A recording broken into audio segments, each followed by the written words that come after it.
Hey friend, welcome to English with Nate. In this video, we will answer 3 important questions. What does sympathy mean? How do we use the word sympathy? And how do we pronounce the word sympathy? Hey, let's jump right in and get started.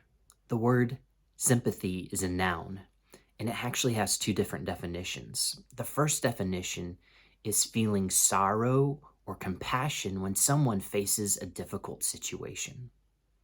Sympathy can mean feeling sorrow or compassion when someone is facing a difficult situation. Example number 1, my wife felt sympathy for the woman who lost her husband. My wife felt sympathy for the woman who lost her husband. In this context, we're not talking about someone that you cannot find. Lost also can mean that someone has passed away. So my wife felt sympathy because the woman's husband had passed away or had died. Sympathy can also mean common feelings or a close connection. The second definition of sympathy is common feelings or close connection. Example number 2, there is a special sympathy between twins.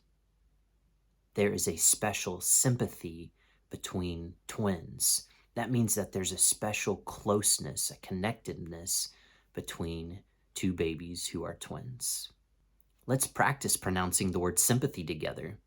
I will repeat the word 3 times. Repeat after me. Sympathy. Sympathy.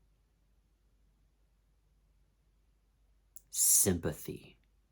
If you need to keep practicing the word sympathy, repeat this section as many times as needed. Thank you so much for watching this video. I hope that we are developing a close relationship, a connectedness, a sympathy as we learn English together.